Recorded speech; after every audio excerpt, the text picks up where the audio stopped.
தமிழ்நாடு முழுவதும் booth level officer திமுக மகளிர் அணியை சேர்ந்தவர். இவங்களை பார்த்துங்க. சுபஸ்ரீ.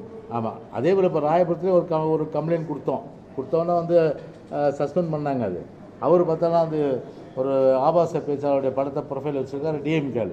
அவர் எப்படி போயிட்டு போய் வீடு வீடாக போவார். அவர் ஏடிஎம்க்கு ஓட்டினா கொடுக்க மாட்டார் கண்டிப்பாக. இப்போ இதில் பார்த்தீங்கன்னா கம்ப்ளைண்ட் பார்த்தீங்கன்னா அவர் சேப்பாக்க திருவள்ளிக்கேணி பாகம் 17 அந்த பிஎல்ஏ பேர் நரேஷ் அவர் வராத ஒருத்தர் பிஎல்ஏ சூப்பர்வைஸ் காத்திரிகா அவங்க பார்த்தீங்கன்னா சானிட்டரி இன்ஸ்பெக்டர். அவர் யாருன்னா பார்த்தா திமுக மகளிர் அணி சார்ந்தவர். சுபஸ்ரீ அரசாங்கத்தின் ஒப்புதல் இல்லை. பிஎல்ஓனா ஒப்புதல் கொடுக்கணும் இல்லையா? பிஎல்ஓ ஒப்புதல் இல்லாமல் அவங்க ஒரு அதாவது ப்ராக்சின்னு சொல்லுவாங்க இல்லையா? ஒருத்தர் வரலன்னா அந்த அவருக்காக அப்பாயின்மெண்ட் பண்ணுறக்கூடிய ஏஜென்சி ரைட்டான ஏஜென்சி பார்த்தோன்னா எலெக்ஷன் கமிஷன். என்னால் முடியலைங்க, உடம்பு சரியில்லைங்க, நான் 148 நான் ஒர்க் பண்ணேன், நான் உடம்பு சரியில்லை, நான் ஹாஸ்பிட்டல் போகணும், அதனால் இந்த பணி செய்ய முடியாதுன்னா அவரை ரிலீவ் பண்ணிவிட்டு அவருடைய பிளேஸில் பிஎல்ஓ போட வேண்டியது யார்? Election commission. எலெக்ஷன் கமிஷனும் அதுக்கு கீழே உள்ள ஒரு தேர்தல் அதிகாரி, ஜோனல் ஆஃபீஸரோ இல்லை அது எலெக்ஷன் ஆஃபீஸரோ அவங்க தான் போடணும். ஆனால் அவங்களாம் போடாமல் ஒப்புதல் இல்லாமல் அந்த சுபஸ்ரீ பணி செய்ய சொல்கிறாங்க. ஒன்று இவங்க யார்? சுபஸ்ரீ பார்த்தீங்கன்னா அவங்க யாருன்னா வாக்காளர் படிவுகளை மு.க.ஸ்டாலின் உதயநிதி ஃபோட்டோவில் பையில் கொண்டு வர்றாங்க. எப்படி இருக்குது இது? வாக்காளர் படிவுங்களை மு.க.ஸ்டாலினும் உதயநிதி ஃபோட்டோவில் பைகளில் கொண்டு அந்த எஸ்ஆர் படிவுகளை வீடு வீடாக செல்லாமல் நான் சொன்ன மாதிரி ஒரே இடத்துல திமுக வீடோ இல்லைன்னா வேறு இடத்துலையோ உட்காந்து ஃபில்லப் பண்ணுறோம். இது எப்படி ஒரு ஜனநாயகமாக இது? பவானி ஒரு இடத்துல பிஎல்ஓ, என்னோட இடத்துல இதை மாதிரி பார்த்தீங்கன்னா ஒரு பாருங்கள், இது சட்டம் இதே பவானி என்பவர் பிஎல்ஓ இருக்கா. அவர் ஏற்கனவே சேப்பாக்க திருவள்ளிக்கு 136 திமுக பிஎல்ஏ 2 வரும். திமுக பிஎல்ஏ 2ஆக இருக்கிறாரு.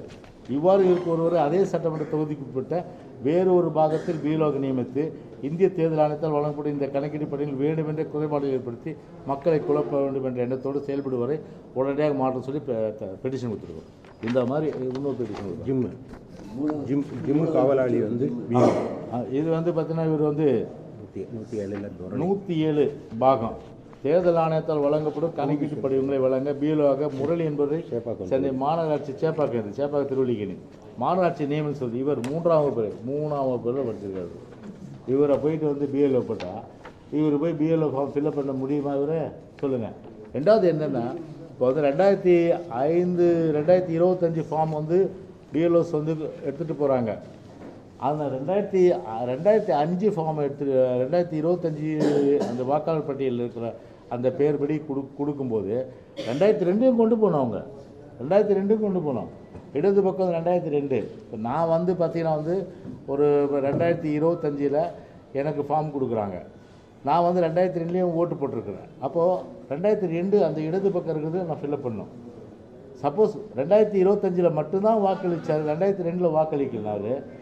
அதுக்கு ரைட்டில் இருக்க காலத்தில் அந்த 2022 யார் முதல் வாக்கு போட்டாங்களோ அவங்களுடைய அப்பா அம்மா பேர் இதை பார்த்தீங்கன்னா எந்த பிஎல்ஓவும் வீடு போய் சொல்கிறது கிடையாது. படித்ததே 3ஆம் கிளாஸ் தான்.